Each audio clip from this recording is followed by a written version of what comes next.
John Ward, what can we learn from the political chaos we're living in, from the chances it gives us? Okay, well, we are facing unprecedented difficulties in European politics just at the moment.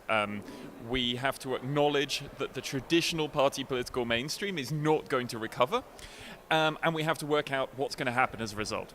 We have some kind of political parties that are trying to make headway out of this chaos. Parties like the Pirate Party, Grillo's movement in Italy, the UK Independence Party in the UK.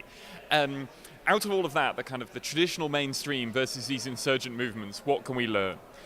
The challenge is, I think, that we can't rebuild the traditional and classical political parties and the traditional and classical hierarchical governmental structures.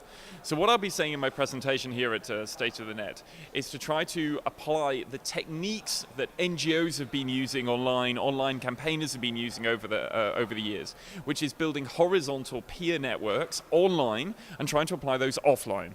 So to what extent can you actually organize other things using peer-to-peer networks? That comes from the work of a US intellectual, Stephen Johnson, in his book Future Perfect, who tried to look at these kind of issues.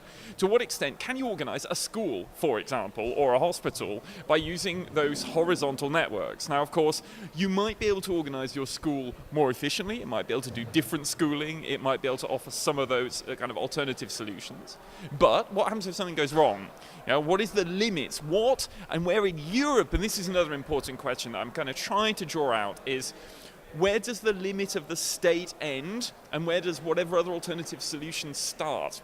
And if our state is dysfunctional, what do we do? Do we repair the state or do we design alternative solutions? So those are some of the things that I'm going to be trying to draw out in the presentation today. But a lot of our focus is normally how to repair the current systems we have, which are quite broken. I'm going to try and look at that a bit and also some of the alternative solutions we might try to find. Very shortly, you just pose a question where what the institution can do ends and where start what what's the answer?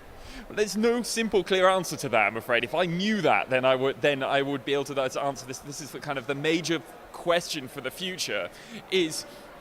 And I think it depends on individual cultures, individual traditions. It depends on trust within a state. Because very interestingly, for example, Sweden is one of the countries that's gone furthest of taking state services away from the state itself and being run by not-for-profit organizations, by private companies, for example.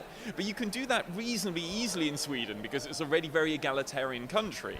If you did that in the UK or in Italy maybe, you'd come up with a different result. And that's the difficulty. So each country and the politicians have to also then try to work out what is the boundary of the state. And we have to come up with different answers to that. So I'm fine with the idea in principle of running taking the running of state-funded education out from it being formally organized by the state to have alternative schooling, for example. But to do so, we need to develop some systems of what to do if something goes wrong, and we're not there yet. So I suppose I'm going to be posing lots of questions to the audience today, and not necessarily be able to answer all of them. It's a work in progress. Yes, I think so. But we need to, our politicians need to reflect on this, and our kind of net activists, kind of peer networkers have to think about it too, because we're kind of bridging this gap between online activists and people who actually hold the levers of political power is something which we often fail to achieve. It's all very well organizing protest movements online, but that's no good for actually governing a country. We can bring down a regime, but we can't build up an alternative regime yet. So that's what we have to be looking at in the future. Thank you. Okay.